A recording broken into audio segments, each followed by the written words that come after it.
Ronna McDaniel doubles down on Sarah Huckabee Sanders' SOTU rebuttal, common sense versus crazy. RNC chairwoman Ronna McDaniel responds to Sarah Huckabee Sanders' scathing review of Biden's State of the Union address and how Republicans can take the lead in 2024. Based on his State of the Union address, Joe Biden must be living in a different reality than the Americans he claims to represent. Here's the truth: this country is hurting, and it's because Biden has been an abject failure as president. No amount of spin can conceal the facts. Under Biden's failed leadership, Americans are poorer and less safe. Our southern border is wide open, and deadly drugs are pouring into our communities. Our children are still suffering the devastating effects of Democrat-led school lockdowns. All of these crises have erupted on Biden's watch, but he has no interest in fixing them. Instead, he used his time in the people's house to lie to the American people. Andrew Cuomo says Biden opened border without having a plan to handle migrants. It was a mistake. Biden tried to paint a rosy picture of the economy, but Americans from coast to coast see right through his dishonesty. According to a new ABC News poll, a record number of people say they are financially worse off under Biden. And according to a recent CBS News poll, 76% of Americans are concerned about inflation, and 61% of Americans rate the economy as bad.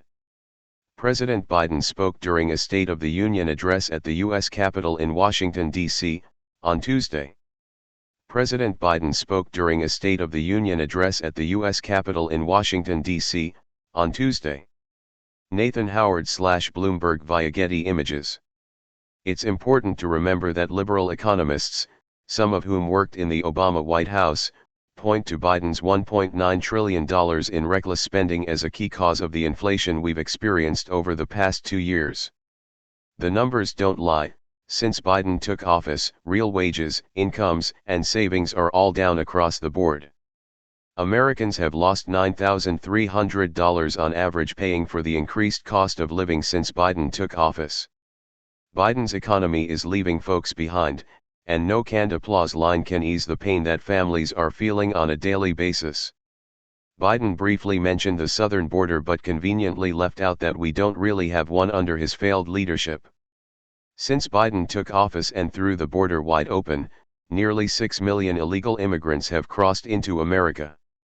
This chaos creates ideal conditions for cartels to profit, and they're doing so by pouring deadly fentanyl, more than enough to kill the entire population of our country in 2022 alone, into our communities.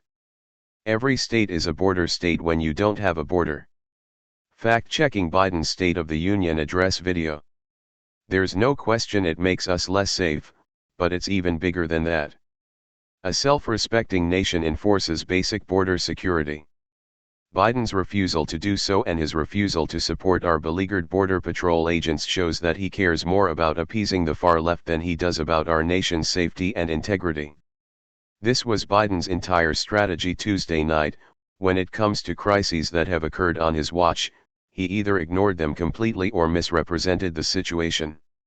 He mentioned COVID-19, but failed to mention that our kids are suffering devastating long-term effects from Democrat-led school lockdowns that his administration worked with far-left teachers' unions to uphold.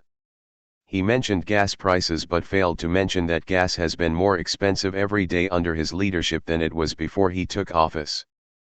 He mentioned China but refused to explain why he let their surveillance balloon cross most of our country without lifting a finger, and has still taken no meaningful action to hold the communist regime accountable for unleashing COVID-19 on the world. Click here to get the opinion newsletter. It's hard to describe how insulting it is for a president to brag about incremental changes in inflation and gas prices after destroying our energy independence and putting families through the ringer just to make ends meet. This chaos creates ideal conditions for cartels to profit, and they're doing so by pouring deadly fentanyl, more than enough to kill the entire population of our country in 2022 alone, into our communities. Every state is a border state when you don't have a border. It's even harder to understand why Biden's response to 2 years of drained savings accounts is to propose billions in new taxes. This president does not respect the American people enough to apologize for his failures and doesn't think they're smart enough to see through his cheap political spin. He will receive a jarring wake-up call in 2024. By contrast, responses from Arkansas Gov.